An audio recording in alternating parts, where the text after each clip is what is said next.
Hi everyone, in this video on the normal distribution and the standard normal distribution, we're going to be learning how to deal with questions in which both the mean and the standard deviation are unknown. And, of course, we need to find them.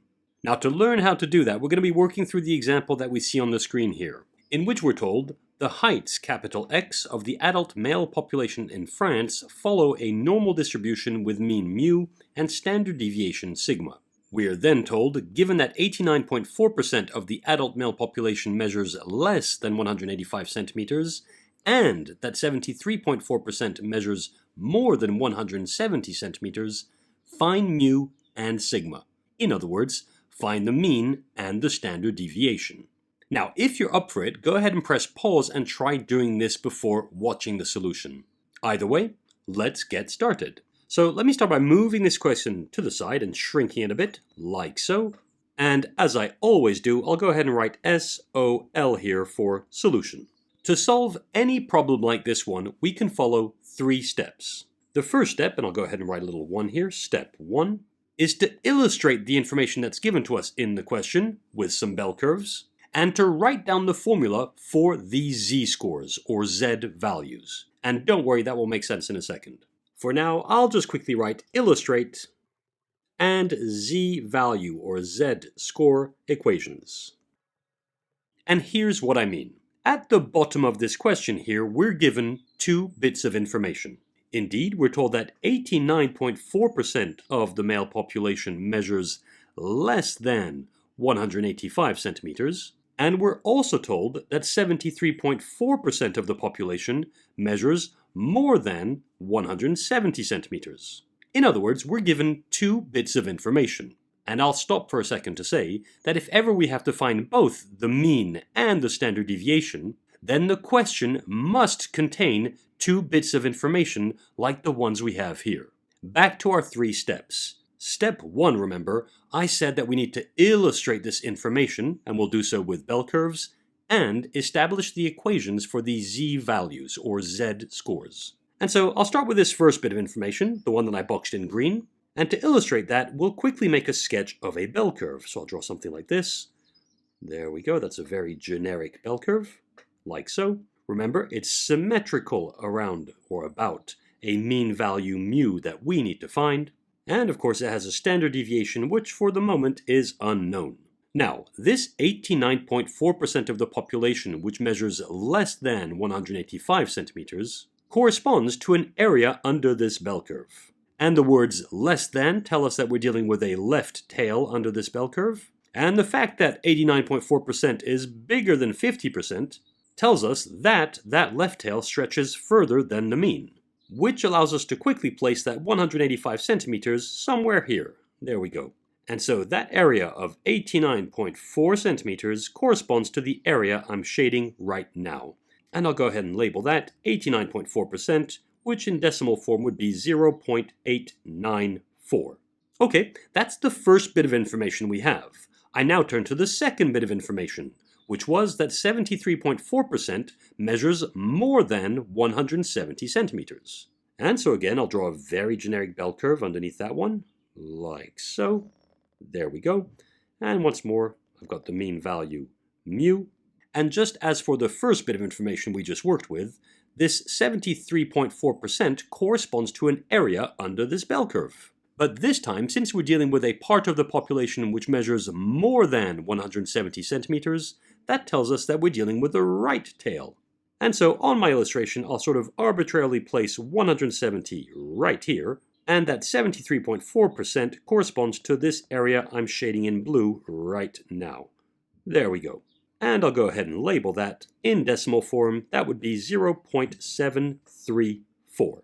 Okay, we've now illustrated this information under a bell curve. And in fact, I should be a little bit more rigorous here. I should say that's x. There we go, that's the x-axis as well. And now the whole idea behind finding what the mean, mu, and standard deviation sigma are is to use the standard normal distribution. And so for that, we're going to transform each of these bell curves into the standard normal bell curve. And again, I like to illustrate that as well.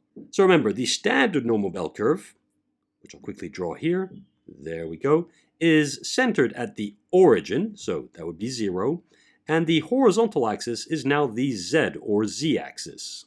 And if I sketch the bell curve, it looks just like any other, so something looking like this. There we go. And its mean is known, it's equal to 0, and its standard deviation is equal to 1. And to transform this bell curve along with this x value into the standard normal bell curve along with its corresponding z value, we use the formula for the standard normal variable, which I'll write in the upper right-hand corner of the screen. Given a value of x, a mean mu, and a standard deviation sigma, we can find the corresponding z value or z-score using the formula z equals to x minus mu over sigma. And I'll go ahead and box that formula. Do make a note of it. That's the formula for the standard normal variable. And so this 185 will transform into a z value, which I'll go ahead and call z1, which will be such that the area under the standard normal bell curve, which I'm shading right now, will also equal to 0.894. And I'll go ahead and label that. That's 0.894. And to be clear, the equation that links this 185 to this z1 is the one that we boxed earlier on, and so I could go ahead and state that z1 is equal to x minus mu, where x is 185, so that's 185 minus mu over sigma. And now that we have this equation, we do the same thing for the second bell curve. So again, I draw a standard normal bell curve, looking exactly like the one we had above, so something like this. There we go. And again, that's the z-axis. And this value of x of 170, which is to the left of the mean, will transform into a z value, which is to the left of the mean on the standard normal bell curve. So I'll say right there, and I'll call that z2. And of course, this right tail will turn into a right tail under this standard normal bell curve, whose area is also equal to 0.734. And again, this z-score or z value is connected to this x value thanks to this formula we have at the top here. So we go ahead and write that z2 is equal to x minus mu, where x is 170, so that's 170 minus mu over the standard deviation sigma. And that's our first step done. To summarize, we illustrated the bits of information that were given to us in the question, and we also illustrated how each of those would transform under the standard normal bell curve. And now that that's done, we move on to step 2. Now, our goal in step 2 is to derive a pair of simultaneous equations in terms of mu and sigma. Those are the two unknowns we're trying to find. And to do that, we're going to be using the two equations we wrote earlier on. Those were the equation for z1 and the equation for z2. Indeed, since both of those equations contain the unknowns mu and sigma, all we'll need in order to get our pair of simultaneous equations is to find the value of z1 as well as the value of z2. And we can do that using the inverse normal function. And so for this step 2, I'll actually go ahead and write find z1 and z2 to derive, or I'll simply say to make, the simultaneous equations, and I'll just say simultaneous equations, for mu and sigma. There we go. Okay, now let's start by finding the value of z1 here. And so I'll just quickly write z1. Well, to do that, all we need is our calculator. And you can see mine on the screen here, that's my TI Nspire CX, but regardless of the calculator you have, the steps will be similar. To find this value of z, so z1, we'll use the inverse normal function with input values, the area, 0.894, the mean, which is 0, and the standard deviation, which is 1. And so on this calculator, to do that, I go ahead and click on Menu, followed by Probability, followed by Distributions, and I can see the third option there, Inverse Normal. So I click on that. I now need to enter the area, which as I said is 0.894. So we type 0.894. And the mean and the standard deviation are both by default 0 and 1, which is exactly what we need. So we just need to click on OK. And as we can see on the calculator screen, the value for Z1, rounding to 3 significant figures, would be 1.25. And so in an exam, I'd go ahead and write Z1 is equal to inverse norm. So I'll just say inv norm, just as I see on my calculator. I open up the pair of parentheses and specify that I entered 0.894 with mean 0 and standard deviation 1.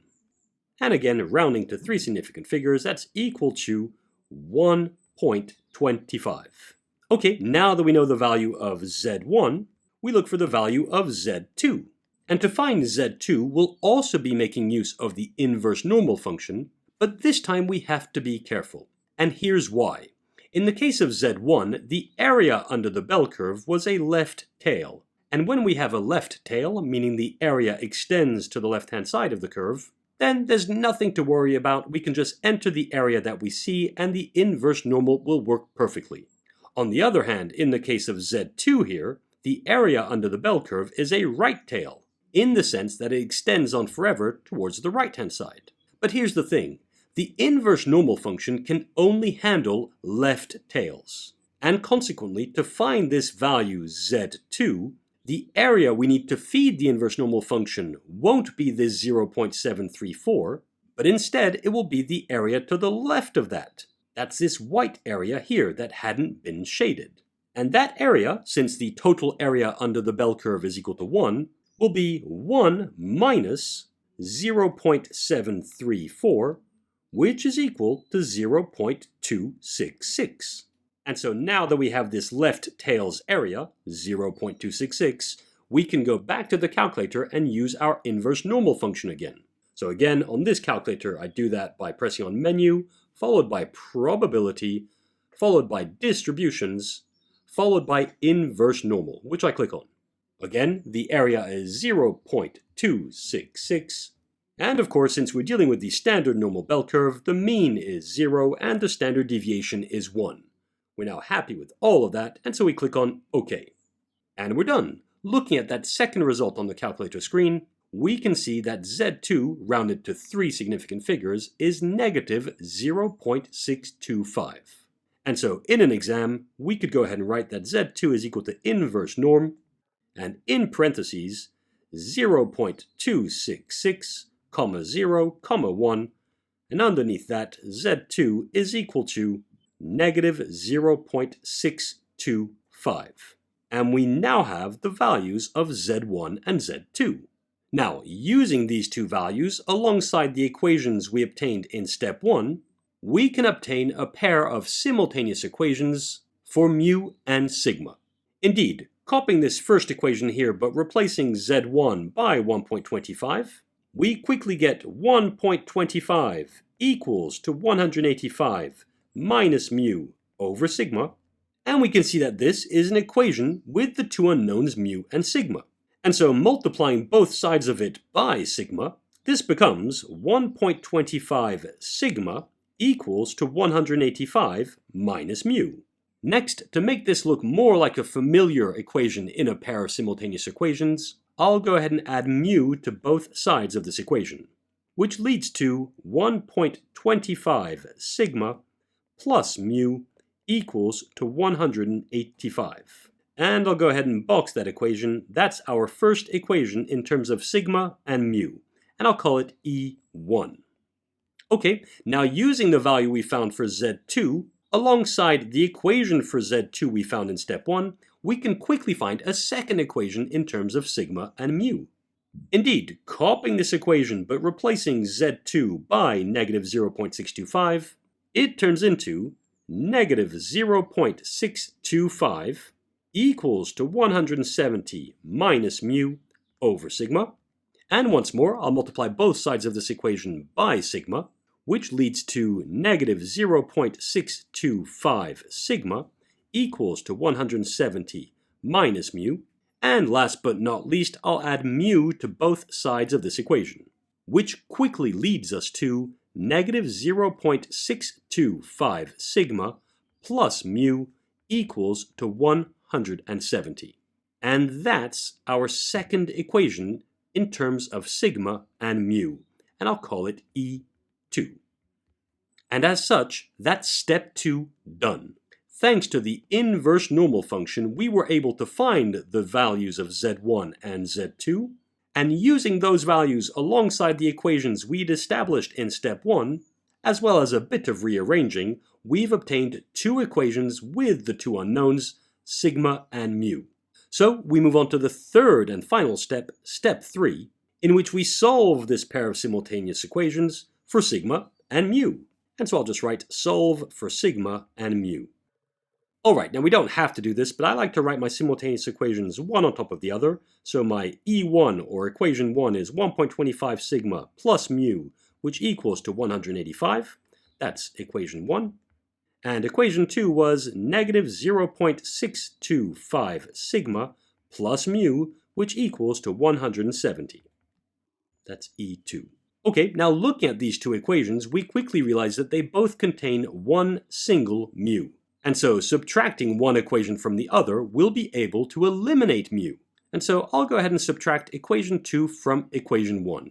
And I'll go ahead and write what I do in order to keep track of my work. So I'll do E1 minus E2. Okay, so on the left-hand side, we'll have 1.25 sigma minus negative 0.625 sigma. And you can go ahead and check with a calculator, but 1.25 minus negative 0.625, well, that becomes 1.25 plus 0.625, which is 1.875. So that's 1.875 sigma. Next, on the left-hand side, we have mu minus mu, which is just 0, so I don't bother writing that. In other words, we've eliminated mu. And that will equal to the right-hand side, on which we'll have 185 minus 170. And 185 minus 170 is 15. Finally, since sigma is being multiplied by 1.875, we divide both sides of this equation by 1.875, which leads us to sigma equals to 15 over 1.875, and by all means check with your calculator, but 15 divided by 1.875 is equal to 8. So the standard deviation sigma is equal to 8, and that's 8 centimeters. Done for sigma.